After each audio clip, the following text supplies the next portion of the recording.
We're live. It's like, do you know what? It's so funny, folks. Before we introduce it, every time we wait to press the live button, and there's a little delay, and we don't know if you see the delay or not. But we don't know. We don't know. Why don't we know? Because it's live. It's DHTV, and we are back after what can only be described a very long time away. We'll tell you a bit about that after we've pressed the music button and said, hello, welcome to DHTV.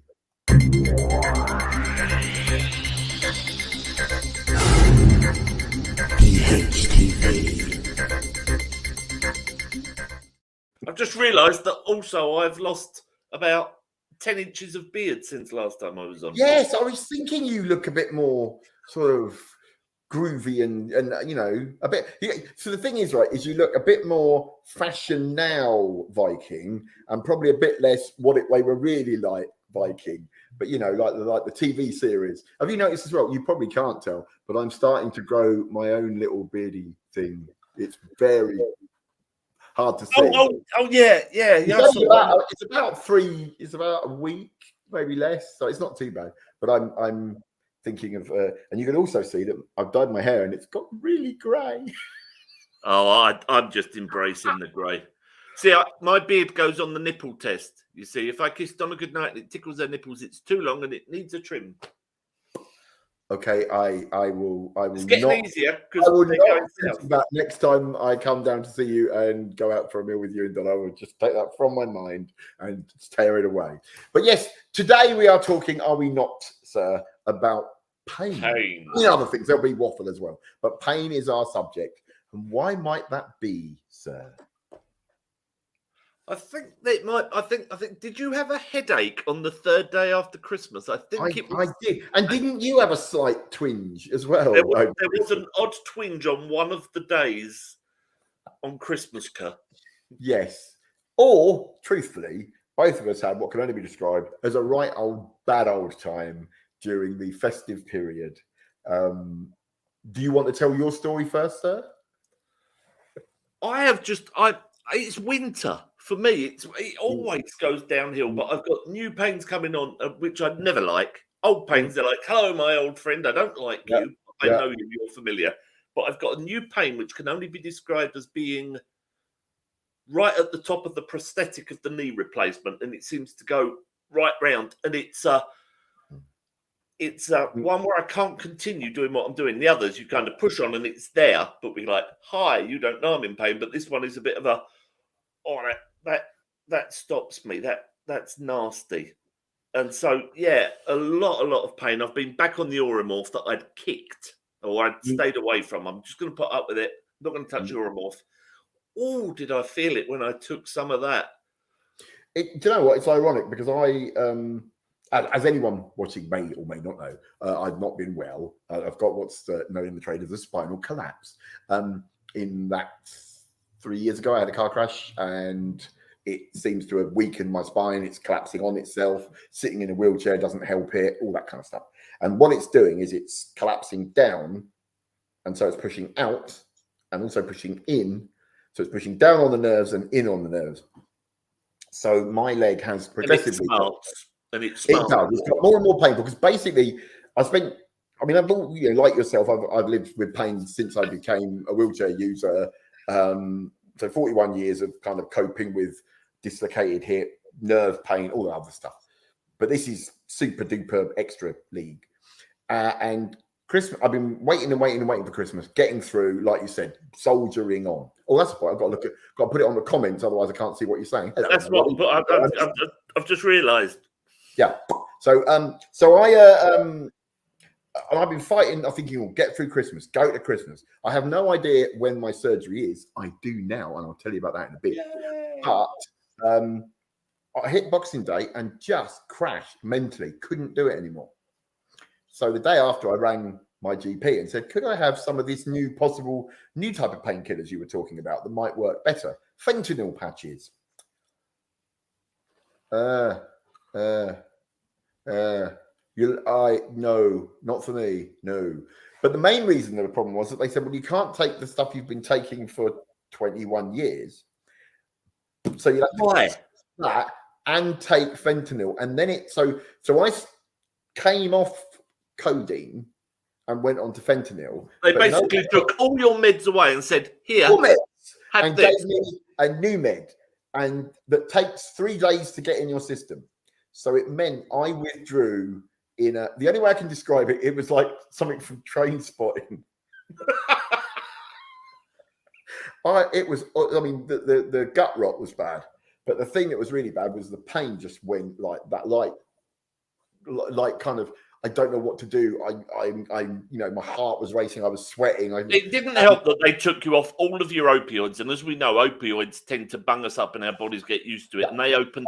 God! I mean, the thing is, I thought they're putting me on new opioids like fentanyl, which is meant to be like 1 billion times stronger than what I'm on, but it wasn't. Right? One, it had a very different effect on me long term. So I tried it for 3 weeks. But then I found out after the first week of screaming, and I mean screaming agony, I was getting really worried because I was like, New Year's was not a fun. Happy 2023, mais non. And then they went like, oh, well, yeah, maybe we could raise it a bit because what we've given you is 1/3 of what you usually take. And I was like, well, I've told you that what I usually take isn't working. So you thought you'd cut me down by 1/3 rather than give me what I'm on and then take it up. It doesn't make sense to me because they added patches, transdermal patches, for me as a top-up on top of my opioids. I started with buprenorphine until I maxed out on the maximum dose, which was about 80-something. And so they put me on fentanyl because that's twice as strong as buprenorphine. Mm. But I don't understand why they didn't just go, look, try this as a starter patch to top up on your other meds as a top-up for pain. Oh, counterindicated. I mean, whether you like it or not, and I think any viewers who experience any form of chronic pain know this. Your GP has bought into this whole myth around we're all out there just waiting to be addicted. And it's like, it became very clear that, yes, I am, these codeines that I've been taking so long have become part of my function. And just taking me off them like that caused all manner of bad stuff. But it caused one of my pain spikes, and I had nowhere to go. I couldn't take the sleeping tablets. I couldn't take all the other stuff I take. So I was just in unbearable pain. And I have to say, you're a very patient man because I'd have gone, ah! Yeah. Well, the thing was, I mean, they, you get this. Yeah. They told me if you mix these drugs, you may die. And then, so it's like, oh, well, I better not do that then. And then, I mean, actually, you say that. I mean, I'm ages ago, I was on buprenorphine in the pain clinic. I've said this before. This old boy, this consultant, and he must have been close to or on retirement, said, I'm going to switch you to fentanyl. And he switched me over. And I started then having problems. I ended up in A&E struggling to breathe. A&E couldn't figure it out. They did loads of tests. My GP rang me and said, I send you discharge notes. He's overdosed you on fentanyl. He'd given me a like-for-like dose. Right. Oh, right. Oh, yeah. So not worked out that fentanyl is much stronger, and so therefore you needed. Oh, nice. Well, this was the thing. They were saying it might affect your breathing, and it might. And I went up to 15 millifibers, whatever it is. I can't remember of what I was meant to be taking, and then it did start to make me feel a bit weird around the breathing and stuff. But I just went back onto what I was used to. And then they gave me some tramadol for when it gets quite bad. Like, we shouldn't really mix them. And it's like, come on. The best bit was they said, oh, what we'll do is we'll put you in touch with the palliative care team because they're used to dealing with high levels of pain. That's and then what I've been told. I'm on palliative levels of drugs. Yeah. Basically. And then they said, oh, well, he's not dying, so we won't see him. And it was like, well, I don't know. And surely that makes it worse, doesn't it? I mean, if you're dying in pain, then you can take painkillers and then die. Whereas if you're not, you're just going to be stuck in pain. But we've discussed this before with pain. If I, as a previous healthy person, went to A&E or my doctor and I'm in pain, they would say to you, we can't leave you in pain. We won't do that. We're going to sort your pain.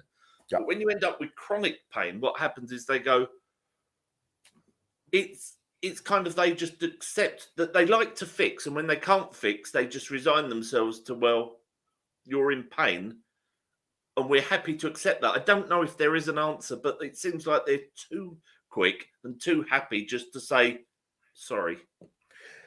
I think one of the big problems is I don't think anyone really gets what we mean. Right, like you go into hospital and they're like if you watch any of those, ambulance crashy A&E 999 programs, you'll have someone have an accident and they go, "Oh my God, we better give you some. We'll give you gas and air, morphine, la la la," and they're all like, "Oh, I'm much better now, thank you very much."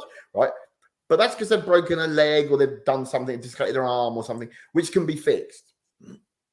But so they give them the amount you'd need to act, because no painkillers stop pain. They kind of stop you caring in some way or other. So, Yeah, thanks. and I think that's the problem. And then when we go in and go, well, actually, the pain we're in is constant. Well, not constant because it fluctuates, but there's no reason for it other than you've got your physical bits that are knackered. I've got my physical bits that are knackered, but you can't fix them. But they do deal with it. Like, I get chest pains. I've had chest pains since 96. And they say, "Oh, whenever you get them, come up the hospital." And I can't. Otherwise, they would get sick of me. But every now and then when it gets really bad, and it's been a few years, I think, hang on.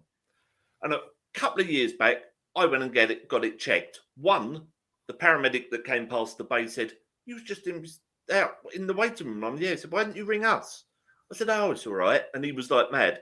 But this cardiac nurse comes in and she says, "I've got some diamorphine for you." Big injection. She said, "Now, I've looked at your notes. You are opiate tolerant, so I've got you a big lug," and it was one of those big fat syringes. "You tell me when your pain disappears, because we refuse to let you in pain, leave you in pain." And I'm like, wow. And so she stuck this in the IV and kept pushing. And she's like, "Yeah, yeah." And I literally felt the pain go out and disappear out my toes as she pushed the last amount in. And she said, that'd kill someone. She said that would kill. And I was pain free. And I said to her, "I haven't had that for years." She said, "What do you mean you haven't had it for years?" I said, "Because," she said, "but why do they leave you in pain?" You tell me. Do you know what? It's funny because I was saying, it became clear. I mean, I had a thing called a nerve block, which is when they inject you with steroids and anesthetic. And the first one I had really worked. It was really good. But then gradually they just got less and less effective. And I sort of said to the doctor, "Well, something's got to be done," the surgeon. And he said, "Well, look, if anything happens more, if it gets worse, go to A&E. And I said to Diane, the problem is, when do I go to A&E? And then, of course, A&E turned into a war zone. And so then it's like, well, if I go to A&E, there's no point because I can't sit up for 12 hours waiting to be seen. Because, no, we'd be in worse pain. Yeah. So it's sort of, and I was just hoping the surgery would come, and it has. We'll talk about that in a bit. But I mean, is it Abby saying you get addicted to, you do get addicted? Yes, you do. You do get addicted. The key is, and I think this is important, do you call someone who is addicted, who takes insulin, that they are addicted? You need it to live. And I think that's the thing that doctors don't get, is when you've got a pain that they can't fix, then you need to find a way of taking something to make it bearable. And the problem is, over the past few years, and we've noticed it a lot, on all the TV shows, American and British, we watch a lot of the American, they've been pushing pain addiction. Chronic pain, pain medication, I've had morphine, codeine, like opiates, addiction, and they've pushed it so hard and they've turned it into this real sort of if you sprain your ankle and if you're given just one of these, you're an addict. The thing is, as well, though, is that is a problem. But the doctors do give out very strong painkillers to people who have injured themselves. And the problem is they don't give you any discussion, as I know from the fact they gave me fentanyl and didn't tell me to come off codeine slowly and do that. They just pushed me off a cliff with one and then gave me a little bit of another. They don't know how to deal with helping people to get back to normal. So, and they don't also discuss with people that when you take opioids or any pain medication, your body gets used to it. And your body, what your body does, and this is something, I mean, I've written about this many times because I have it myself, that, when I'm in the bad period of pain, I will take a lot more than I should do, or the amount I'm meant to, because I try to keep it well under what I'm meant to. And your body will go, you then go, oh, I'm feeling better, I'll cut down. And your body goes, no, no, no, no, no. I want the painkillers. I like the painkillers. And it gives you pain. So you end up with pain in your fingers and pain in your shoulders and pain in your wrists. And that's not the same as the pain in the bits of your body that normally hurt. That's your body going, give me the drugs, give me the drugs. Now, if you are not disabled and you don't live with pain, you'll go, oh my God, my wrist really hurt. I must take some more painkillers. So you're not supported. And this is the point. It's not giving out the pills. It's supporting people to come off. Yeah. But we they don't do the same. You do the same as I do, where when we're having a good patch, we will then take less. So I will take a couple of codeine out a day and I will do that so that when the pain does go through a bad point in the winter, so in summer I come off them a little bit, and in the winter when it's bad, my body will react to the higher dose. Because if you keep on that flat line all the time, you've got nothing to back you up. Well, I mean, this is what they were saying to me was that if you take any medication for a long time, your body gets used to it. And so then when you are in a lot of pain, you haven't got anywhere to go because you've become reliant. Now, that's not addicted, but it sort of is. So, I mean, that's non-disabled people who take that much pill, that much medication. The other thing, of course, the people that get addicted to meds do is they go, right, what's the daily recommended dose? 8 tablets a day. Right, I'll take 8 an hour. Yeah.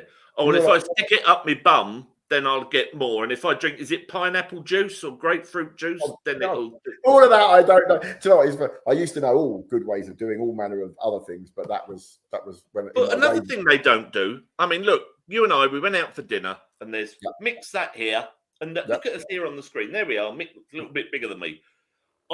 Mick was here, and I'm in my chair like.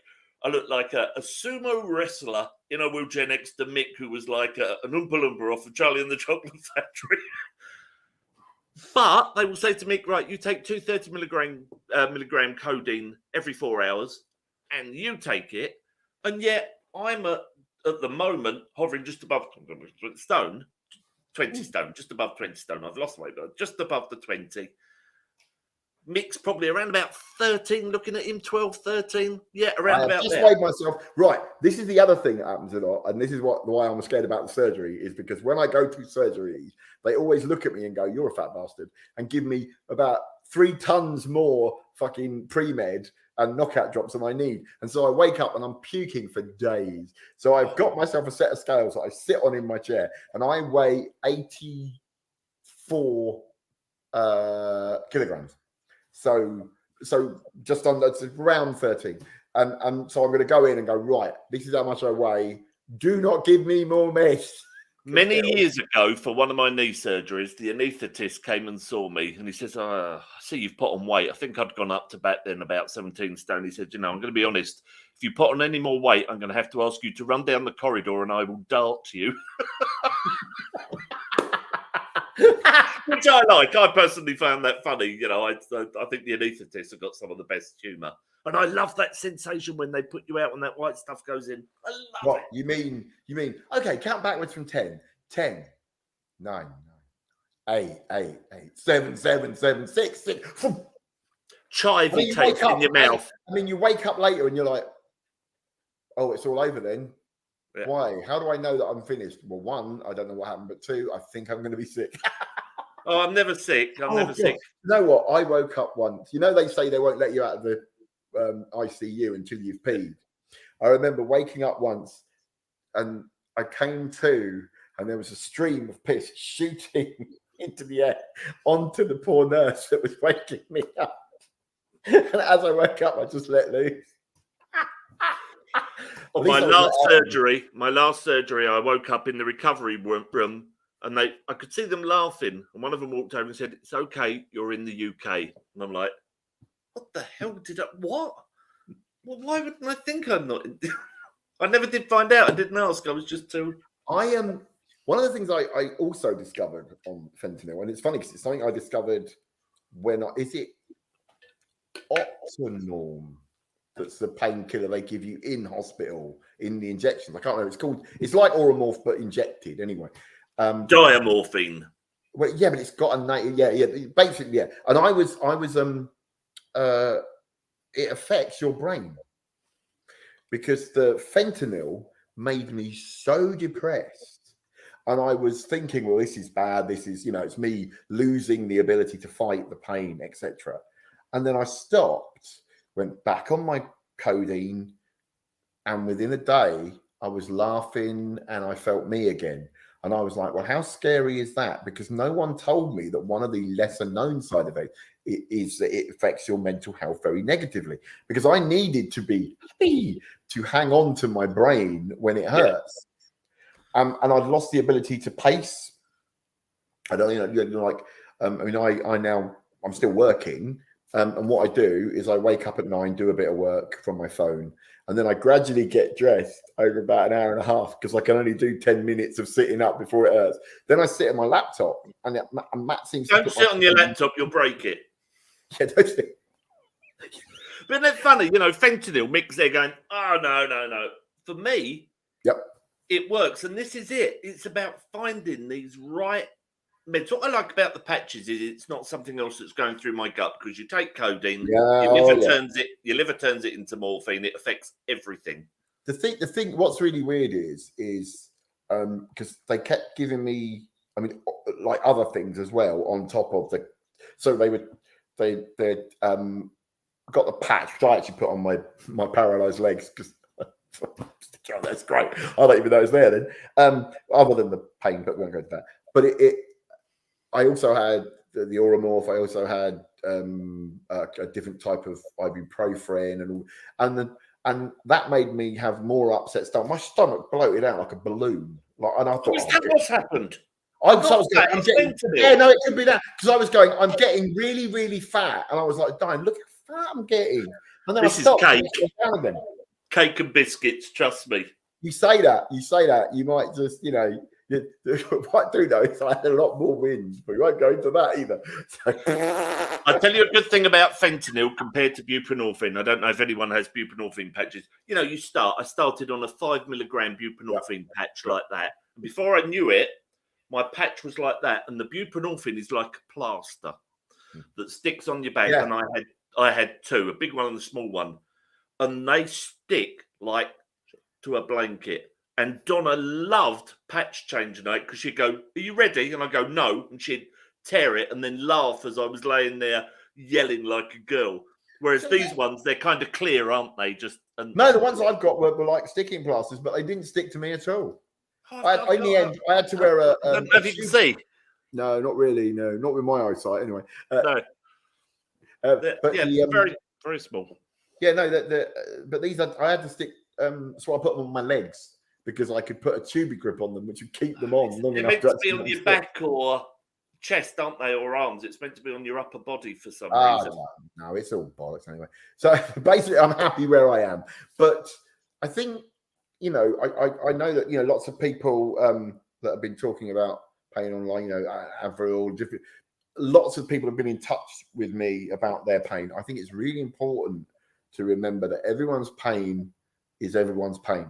I think this is one of the big problems, is that you go in and you're talking about your pain and it's relative. And I think especially when doctors are used to seeing non-disabled people or people that don't have, that massive amount of pain that they're living with, that they don't get it. It's relative. My mum said to me, "I've had toothache." "Oh, I'm sorry, it's nothing like your pain." I said, "No, mum, pain is pain.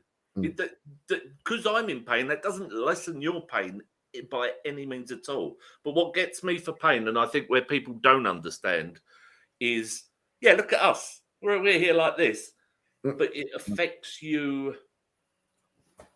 I get more grumpy. I can't tolerate a lot of people around. I become hypersensitive when the pain goes high. My humour gets very dark, for one. I upset someone the other day that I'd gone out that's obviously said, "I'm Jewish," said, "Jesus loves you."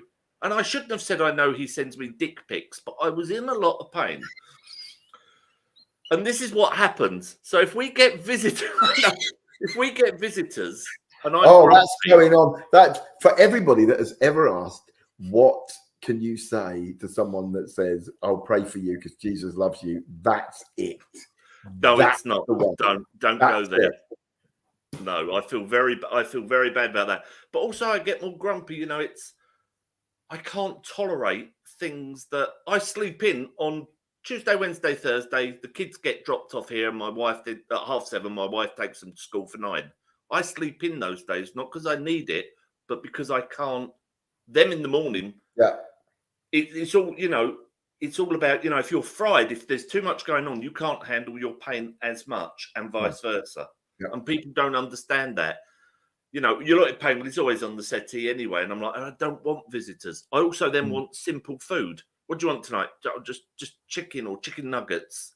It's like, do you want this? It's got a creamy sauce. And I'm like, no, it's too much it's weird. Pizza, please. I love a pizza. Deliver a pizza. Get a pizza delivered. That's great. That's it. Abby has just said it's really difficult trying to describe all the pain. It is.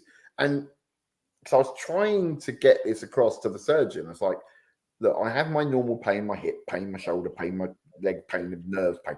But this is new. This is different. And they kept treating it like, oh, it's just more of the same. And it was like, no, it's really not. And it was only when they did an MRI and went, oh, yeah, no, that's not meant to be like that. I described my pain. I told you that a year ago. I described my pain. I'm not a musical type, but I described my pain as sound. So I've got the high pitch pain, the treble, which is like those real sharp pains, like treble, and then that real deep muscle, that deep bone, that nagging pain is like bass. And I always describe my body as being noisy from pain. And when they gave me that big dose of diamorphine, it all went quiet. My body is quiet. Yeah. And actually, I didn't like it. That's weird. Ironically, when I woke up from my surgery in 2003, I was like to my wife, I was like, something's really wrong. Something's wrong. I don't know what it is. And then I realized that 1, all the pain had gone. And 2, I could feel my foot for the first time in, 20 odd years, because I've not felt it since I was 15. And in a way, that's what's annoying me now, is that I can still feel my foot. It's just that a lot of the messages that are saying cold, hot, sofa, I'm on the sofa, I've got my foot on the sofa, and my foot is hurting because the messages are being distorted and made into pain. Yeah. So, like, my trousers hurt, and I can't wear socks at the moment. When I'm in a lot of pain, bed sheets. So I have to wear. I used to wear nothing in bed, but now I wear long bottoms so the sheets don't rub. Yeah. What I want to know from people that are listening, I want to know things you do apart from your meds. When your pain's high, what are your go-to? What's the word I'm looking for, Mick? What's your for me? So as I say, I eat rubbish food. I'll put on Flushed Away on the TV, or I will then put on thunder and rain sound and try and. I will admit, I do believe that there. I know it sounds a bit like, have you tried yoga? But the distraction is really useful, and I watch an awful lot of very, very, very lowbrow comedy. Normally American. The Jerk is a good one. Corky Romano is an American. I can't really explain it, but if you ever want to see something that's like, well, that was kind of shit, and I love it just for its level of fun. And I've tried watching stuff that I normally find funny, like The Mighty Boosh or any. No, it's got to be proper rubbish. You can't even watch. Last time I tried to watch Holy Grail. And even that was too highbrow for me. All right. Yeah, I mean, it's. I mean, you said hot water bottle, hot chocolate. Bottle. Yes, I have. I got a hot water bottle for Christmas. I mean, it's quite handy. And chocolate. No, I think chocolate. I really do think that. Obviously, being in pain takes a lot of energy. It knackers you, and I think it's our body's way of saying, I need food stuff to survive this, like crap food, just to give me this sugary boost to get me through. Being a vain sod, and also having fought pretty much since I was about 17 with various eating issues. One thing that I kind of like about being in loads and loads of pain, I have about a week where I'm in agony. It happens every now and again. Is I don't eat much, so I lose because of stress on your body. I don't sleep. I lose weight like. I eat loads. My eating goes way up. Oh, I can't, mate. I do, although I do agree with Avril that I do actually I do eat a junk food, but dinner food. Sausage sandwich is basically it. over Christmas, people were like buying and Donna this glass bowl. She doesn't have the tin side. There was Rosie's Quality Street celebrations. Yes, sponsorship. Send them to me, Zechariah Richardson. And so I sat there with this glass bowl, going, "I hurt. Stop me! Someone save me!" And I ate way too much chocolate. Way too much. See, Avril, you've let me down here because what you've done is you said, menstrual cramps, you lads should experience those. Now, again, we're back to the top trumps of pain, aren't we? How do you know that my name wasn't previously Sheila? And I thought, no, I feel like Zec in this body. You know what, mate? I would like to say, do you know what? If you were, give me the name of your surgeon, because I've got some good mates that would desperately like to get some work done like that. It would explain the reason I have a vagina. I'm sorry. We're not straying onto that one. We're not straying on that one. No. I do know. I mean, but I do. It's funny because I've always had it said to me all my life, you know, like, I'm in pain. People go, you know, I know what it's like. I have menstrual cramps. And you're like, yeah, great. I know how bad they are. I've been out with girls who were absolutely floored by them, and they would have to hide away, and couldn't do anything for, you know, about 3 days before, during, and a couple of days afterwards. It was horrible. But I also think that, again, we're back to that thing of like, you get used to that. Can you? I don't know. I don't want to be because it is. Yeah. But to Donna had no, she didn't have hemorrhoids. What did she have?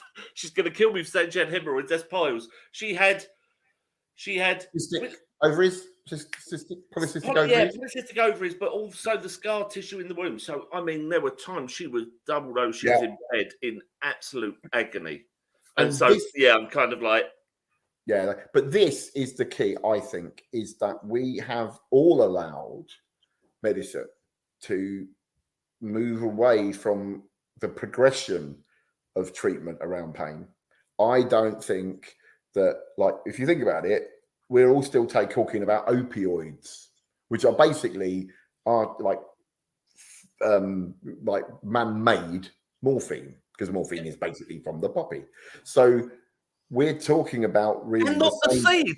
I always thought it was poppy seeds. It's not. No, it's the husk. It's the outer shell of the seeds. Never. But it's what I mean is it's still the same thing that they were probably giving people in Egyptian times.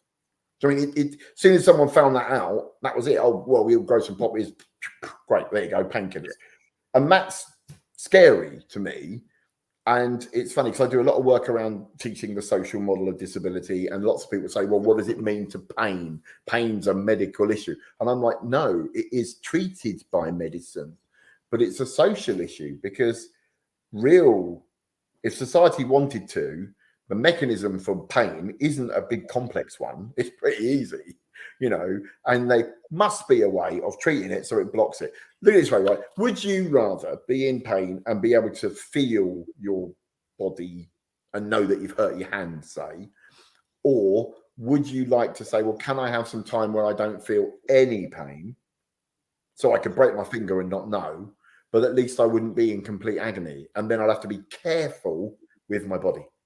I would happily swap bladder incontinence, for turning off the pain in my legs, without a doubt. But I was offered that spinal implant, where they put it in, and then they actually put it in your body. And I was 3 days away from having the test, which means they put the wires in, but the pack's on the outside. But they said, you've got to be careful. You can't. The movements you make, and I thought, how am I going to get in and out my wheelchair and be able to? Because we're not graceful, let's put it that way. And I bottled it. The thing is, though, right, is I have heard really good things about that, and they don't give it to people with spinal cord injuries. But if you haven't got a spinal cord injury, they really work. So it still might be worth going back, because they're still doing it now. Yeah. But yeah, I mean, I think it's just, I think that I think it was on. Can I get chocolate on prescription? I don't. Well, I don't know. I mean, let's face it. Oh, Afro dark chocolate. It's got to be dark chocolate. Doesn't upset my stomach as much. And I got a dark Toblerone for Christmas, and it was so dark. Lovely. Yeah, no, sorry, mate. Don't tell me you're Milky all Button. chocolate. All chocolate. I do not care. But my palate has got a little bit more refined. When I was young, I could just eat a whole box of roses or something just off the bat. Whereas now I like a little bit posh chocolate. And we actually got some lovely chocolates from M&S this year in a big box. There were 17. They're not just chocolates. And like normally they'll get the normal ones, like, you know, the Quality Street or whatever. You just eat the lot. You breathe them in. But these 2 chocolates, and that's all you could have. And then you had another 2 the next day. We were eating chocolate from Christmas 6 days into 2023. And that in this house is amazing. But yeah, no, I do believe that you should treat yourself, and whatever you like, and whatever you want to do. So I think that's really important. But I really believe that we've got to start pushing for better treatment, because it's awful. You know, I do really think that it will become a tailored thing, sort of like, you know, they're doing this whole STEM, like where they cater drugs for a particular person. I think that is the way forward, but the NHS is struggling to survive. I can't see them getting any posher with a better quality. I think if we ever get back to normal, get back to normal. Without being political, there is only one way to do that, and that's at the next election. Is it too late? I mean, it scares me. As I say, I get chest pains a lot, and to me, it's here we go, chest pains again. Every now and then, it's thing. Just before Christmas, I got really bad chest pains, and I actually got very scared because I thought, you know, that safety net is no longer. Although, I mean, at the minute it's scary. Although I will say, and this I can now talk about, Mike, because it's coming to the end nearly. But my surgery is on February the 7th. So that's really quick. And I'm really impressed, because they said about it in November. I thought it would be next year. Yeah, I did too. So I'm really pleased about that. I mean, having said that, there's a strike the day before. Who knows? It might be moved, but we'll see. Where are you going? What hospital are you in? It's the National Hospital for Neurology and Neurosurgery in Queen Square. So, and on the 7th, I've got to be in at 6 o'clock. I can't eat anything from the day before. It's going to be great. But because it's normally quite a long operation, this kind of thing. But I think that I'm lucky. I remember the NHS. I mean, I was born under Labour, and they gave me a drug. I'm not born through Labour, under Labour. And they okayed a drug that had not been tested, because the NHS was still about treating people and curing people if possible. And I genuinely have seen it go up under Labour, down under the Tories every time. And that's because, whether you like it or not, the Tories didn't want an NHS, and they still don't. And that's it. I don't think it's the fact they don't want an NHS. I think they just like the thought of this, the backhanders they're getting from the private companies. I think it's all about. It goes against their ethos. They don't believe. Get my blood test is privatised. Yes, but see, this is a big problem. So they go, we give them all this money, and then why can't they run it? And it's like, well, because once upon a time you paid for a blood test that was given to someone that the NHS already employed, so we didn't have to pay anything for it. GP did it years ago, didn't they? Right. So basically, the NHS did it, and the NHS did it. Whereas now the NHS hires it out. I had an MRI to see what surgery I needed, and the MRI was a private hospital that wasn't accessible, but was using an MRI machine that I last saw in the Ark. It was one of the first ones ever, the ones that get you hot if you've got metal in your body, right? And when it came back, the doctors went, the results aren't really clear enough. And it's like, well, no, because you've paid 400 or 500 quid for me to go to somewhere that's using some of your old stuff that you sold 5-10 years ago. That's rubbish. You know, it needed to be in-house. And this is the problem. You can't, I'm not going to get on my high horse, but I saw it at the BBC. When I worked at the BBC, we used to work in a department where everything was paid for because everyone was done in-house. So the editor was working for the BBC, the cameraman, the sound people, everyone worked for the BBC. So you never booked anything, you never had to pay for anything because it all worked. And then John Bird came in and made it all, monetarized everything. So you had to, and that was so we could eventually farm it out and pay for it on private. And that's where all the money goes, because people pay absolute fortunes because you're paying profit on every single step. So yeah, we're doom, mate, doom, but not yet. All I know is I'm hoping that I come back in about March time and you see a bouncy person that isn't fidgeting as I am because it's hurting. And then I can go out and see people and do things. Yay! Well, it's going to be a while before you know if it works, because obviously you're going to wake up on a shitload of meds, and then obviously you're going to have the pain from the surgery itself. So it's going to take a while to. Oh yeah, I mean, possibly. Also, because if I lay down flat, it doesn't hurt. Well, there you go. So when I wake up, I'll have no fucking idea. Oh, excuse my friends, no idea at all, and no flipping idea. Could you take that swear word out, please? Until I get home, but we'll see. Mik is going to be out of action, and so we have discussed: do we say, right, let's halt there, or do I grab some of you people over here in the comments and I bring you in for shows where we can talk about it? I think it's a great idea. That's a great idea. You know, get people in, you know, and then I can watch it as a punter and then comment from my hospital bed.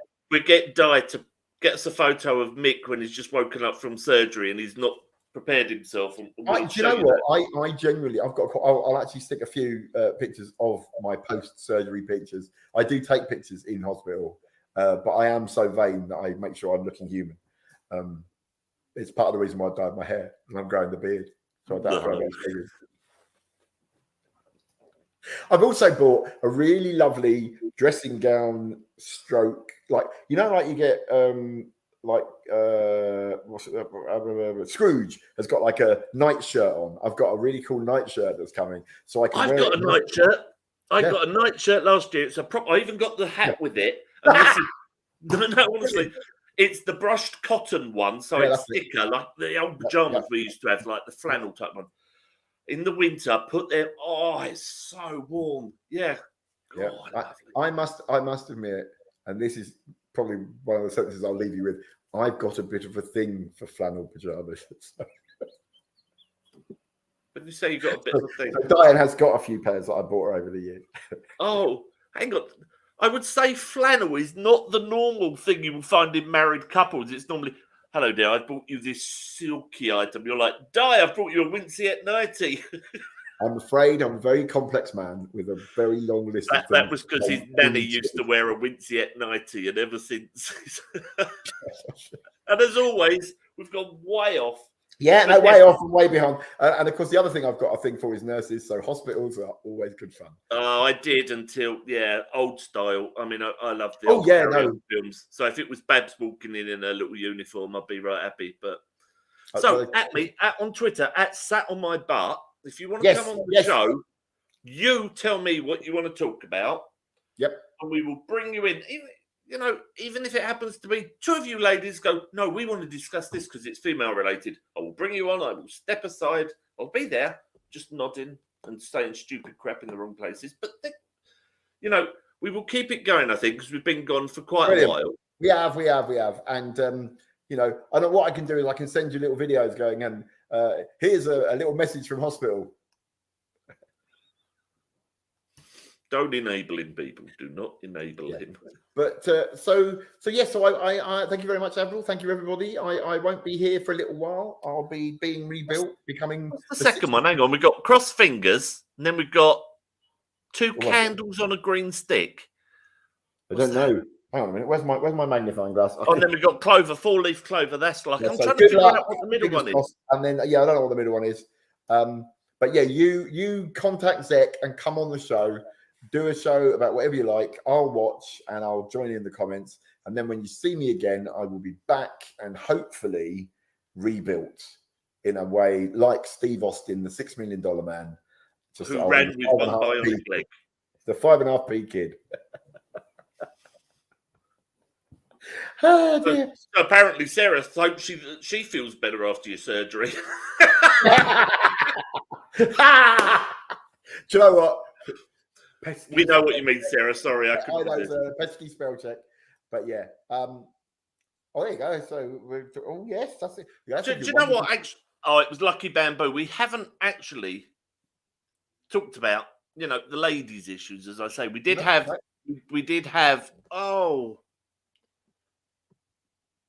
I've forgotten their podcast name. Labelled. Oh, yeah, late the labelled. The ladies came on and talked, but we do need, obviously, because, more ladies' problems, because I can't imagine being in this much pain and then having a period. No, putting on top of that, it's. I say, I think women have a right rough run. I think us blokes got it really lucky. Yeah, and that's why misogyny is wrong on all counts, and not only when it's not consensual. Did you hear what old Rab said on LBC? No. Yes. Dominic Raab said that misogyny is only bad if it's not consensual, but rape is bad even when it is consensual. And it's like, these people run our country, folks. It's just like we're doomed. We're doomed. I was trying to figure that out. I thought, is he trying to say that, look, if a woman wants somebody who's misogynistic, that's okay because that's her type? Or was he just trying to say, look, yeah, I'm a misogynist, but my wife consents. She's written it down, Yeah, she's agreed to it. Well, she doesn't have any say in the matter. Blood on the wall. I've told her she likes it, so she likes it. I made her sign a form. Whatever he does at home, if you haven't got the nous to realise that that's not something to say, then you shouldn't be in government. Just like you shouldn't be in government if you go, what, do you mean I owe you over £2 million of tax? I had no idea. I've made a slight error. And here's me with my seatbelt off telling you how you're all wrong. And that really rounds me up because £100 fine to a multimillionaire is nothing. I believe it should be means tested. So if I get caught and I get charged £100 fine, that's a fine. That's a punishment. But is right. What amazes me as well is that, like you and me, we come on here, we say things occasionally that are a bit ooh-ah and we whatever. But we don't have armies of PR experts, media types, script writers, right, behind us. We're paying, that we're paying hundreds of thousands of pounds to look after us to make sure we don't do this. Like, surely someone said, put your seatbelt on, mate. Put your seatbelt. I mean, it's not rocket science, is it? Or don't post that because you haven't got a seatbelt on. Yeah, just do it again. Should we go around the block and do it again with your seatbelt on, right? Or, if someone asks you a question about, misogyny, just don't go there. Just. Do you know what? Do you know what's really annoying? I know a lot of people don't. They're very anti-Israel and everything. At the moment, they've got a very right-wing government. Netanyahu and the things they're trying to put in place is awful. So the people have taken to the streets. Yesterday, they were out in droves, and it looks like it may have had an effect, and that he may lose his grip on his seat of power after such a short time. And it amazes me that, the French do it. Oh, well, the farmers, they block the roads. We bring the country to a standstill. Look at what they look. Oh, well, you might have to go to work till you're 64. We're not having that. Riots in the street, total general strike. What do? Oh, it's totally no. We're putting. I'm going on Twitter and I'm going to complain very angrily. I might use caps. Do you know what? I think maybe what we ought to do at some point is we should strike. My wife says I am on strike. She thinks I've been on strike for 20 years. Well, I suppose we're kind of doing that thing now where we're just talking because we should have ended about 5 minutes ago, but we didn't. We're just carrying on. So, right. So I'm going to wish you the best of luck, Mick. Obviously, I'm going to talk to you before. That's all, guys. We'll keep you posted. We all wish you well. And if it goes wrong and they have to amputate you from the waist up, then,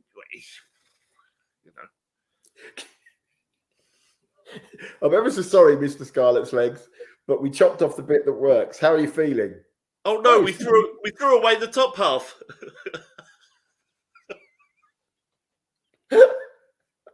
Oh, dear. That's right, you grew a beard. Right, anyway, ladies and gentlemen, thank you very much. I say ladies, actually. I think we've got a very a lady-led viewer cast there on the comments, at least. I realised this morning that the last two episodes weren't even turned into a podcast because I'm